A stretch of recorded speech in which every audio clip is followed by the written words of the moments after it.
Dans Madame Fazilette et ses filles épisode 80. Céline dit à Yacine qu'elle sait qu'il a des questions à lui poser, mais pour le moment ils doivent se concentrer sur leur enfant. De l'autre côté, Hassim et Jaymen organisent une réunion. Hassim se plaint des mauvais résultats de l'entreprise en face de ses employés. Un des employés répond qu'il n'y a pas d'erreur et Hassim n'est pas content. Fazilette arrive à l'entreprise et cherche à voir Hassim, mais la secrétaire l'en empêche.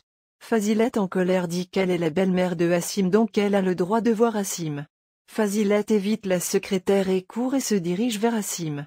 Quand Fazilette entre, Hassim lui crie dessus et demande qui a pu bien la laisser entrer sans frapper.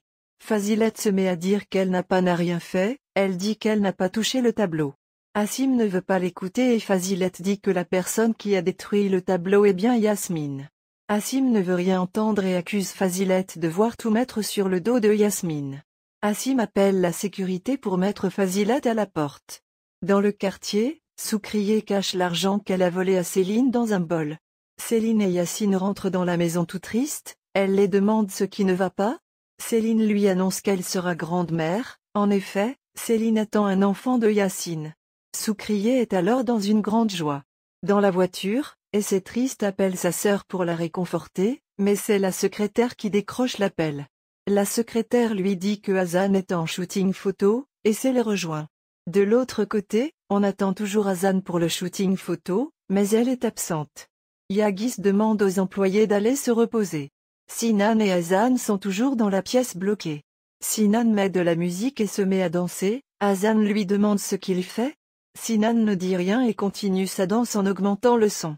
Une fois la nuit tombée, Essé appelle Hassim pour lui dire qu'elle est allée voir sa sœur. Hassim dit qu'il n'est pas contre, mais qu'elle aurait dû le prévenir. Yasmine s'éloigne pour appeler un journaliste pour lui demander de s'apprêter à publier le journal qu'elle a demandé. Hassim quant à lui a du mal à manger. Gökhan demande alors à son père de faire un tour à l'hôpital. Hassim répond qu'il est juste sur les nerfs et que ça va passer.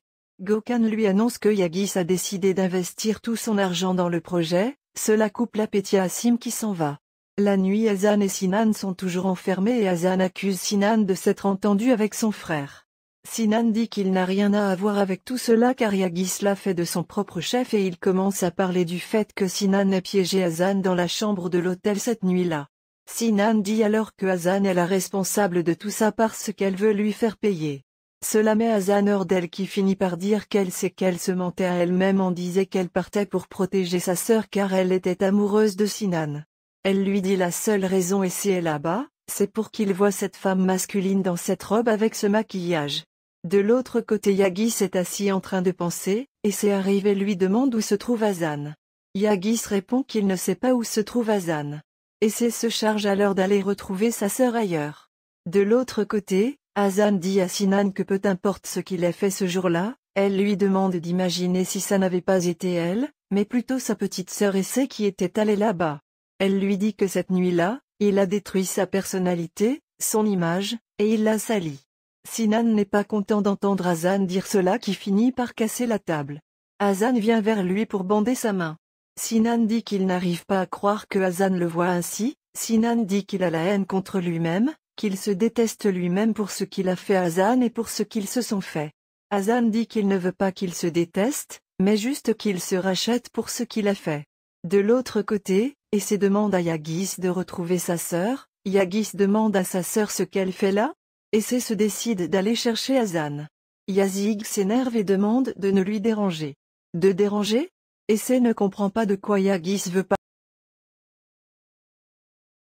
Sinan dit à Hassan qu'il s'est réellement repenti et qu'il regrette. Hassan répond que si cela a été le cas, il ne lui aurait pas fait encore du mal avec son frère. Sinan dit que c'est un peu de la faute de Hassan. Hassan n'est pas d'accord et se fâche. Elle dit que si elle s'est rapprochée de son frère, c'est bien à cause de lui. Elle ajoute que ce qu'il a fait ne peut pas être à cause des journaux. Sinan dit alors que tout ce qu'il a fait c'est parce qu'il était amoureux d'elle. Amoureux d'elle et aussi jaloux d'elle et Yagis. Hassan lui demande pourquoi est-il jaloux de Yagis? Sinan répond que c'est parce qu'il les a vus l'un à côté de l'autre et surtout quand Yagis essayait les larmes de Hassan. Qu'il a même vu Yagis l'embrasser quand ils ont perdu leur père alors que lui-même Sinan n'a jamais pu la toucher.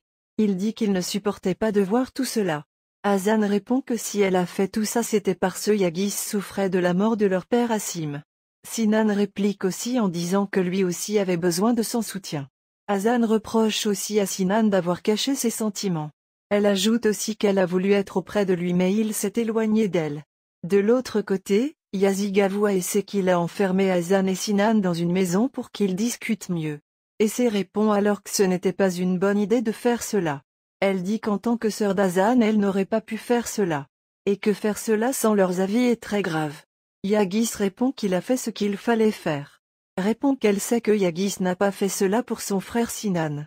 Yagis lui demande de cesser de parler n'importe quoi, et Essay ajoute que Sinan a fait cela pour lui-même.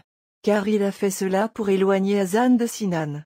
De l'autre côté, Kerimé appelle Fazilet pour lui dire que Essay est allé rejoindre sa sœur. Après l'appel, quelqu'un frappe à la porte et Fazilet ouvre et c'est la sœur de Yacine lui envoie de la nourriture. Fazilet demande si on veut l'empoisonner ou quoi. La petite répond que c'est à l'occasion de la grossesse de Céline. Fazilet est très surprise et dit que cela est une grande nouvelle. Yacine réfléchit toujours et ne sait pas quoi faire. Du coup Céline débarque et voit Yacine dans un tel état. De l'autre côté Essay aussi est assise en train de penser et parler à son bébé. Yazig vient lui annoncer qu'il a préparé une chambre pour elle. Essay demande à Yagis de s'asseoir pour parler, mais Yagis ne veut pas. Elle se met à parler de Hazan et dit à dire qu'elle sait parfaitement pourquoi Yagis a fait tout cela. Yagis lui demande de ne pas se mêler de tout ça, et Essay n'arrête toujours pas de... Yagis s'assoit finalement et se met à dire qu'entre Hazan et lui, il ne se passera jamais rien. Le lendemain matin, Yagis arrive à la maison se disant que Sinan et Hazan ont pu discuter. Dans la maison, Sinan se réveille et couvre bien Hazan et s'assoit à ses côtés. Chez les Egemen, Yasmine regarde le journal qu'elle a demandé. Elle est très satisfaite, elle disant en se moquant que Fazilet va sans doute apprécier. Au quartier Binas fait les courses et voit un journal. Dans le journal on voit un article qui parle de Fazilet qui a été chassée de la maison par Asim. Binas part frapper à la porte de Fazilet. Quand Fazilet ouvre, Binas lui montre le journal. Fazilet est choquée et surprise de voir sa photo dans le journal. Elle se demande qui a pu bien mijoter tout cela. De l'autre côté attend Yagis devant sa voiture, elle lui avoue qu'elle ne va pas manquer l'occasion qui se passera. Essay et Yagis se rendent en voiture pour rejoindre Hazan et Sinan. Sinan et Hazan entendent la voiture arriver, Hazan veut sortir, Sinan dit alors si Hazan sort, elle ne sera plus cette fille masculine d'avant. Leur amour aussi sera détruit si Hazan sort car ça sera terminé entre les deux, et même pour toujours. Yagis ouvre la porte, il se met à côté et commence à les écouter. Hazan hésite à sortir, elle essuie ses larmes et sort finalement. Elle pense à ce que Sinan lui a dit tout à l'heure quand elle sort. Hazan se met à marcher lentement. Sinan dans la maison aussi pense à ce que Hazan vient de lui dire, et il ne sait pas quoi faire aussi. Il court rejoindre Hazan. Hazan et Sinan commencent alors à se regarder. Ils avancent l'un vers l'autre. Hazan et Sinan se serrent l'un contre l'autre et finissent par s'embrasser. Sinan et Hazan se rendent compte que Yagis et Essay sont présents. Hazan demande à sa sœur ce qu'elle fait là. Essay répond qu'elle ne pouvait pas se permettre de rater cette occasion. Hazan demande à Essay si elle savait ce qui allait se passer. Essay répond qu'elle ne doit pas poser de questions, mais qu'elles doivent parler et tout raconter en détail. Yagis va voir son frère et Sinan l'embrasse. Tout en joie, Sinan remercie son frère. À la maison, Yasmine appelle le journaliste pour le féliciter pour ce qu'il vient de faire. Fazilet de l'autre côté demande comment les gens ont pu apprendre cette nouvelle. Binas demande à s'en aller, quand elle ouvre la porte, ce sont des dizaines de journalistes qui sont devant la porte. Fazilet demande ce qui se passe aux journalistes ce qui se passe. Merci d'avoir suivi l'épisode, n'oubliez surtout pas de liker et de vous abonner à la chaîne pour plus de résumés novelas. Merci et à bientôt.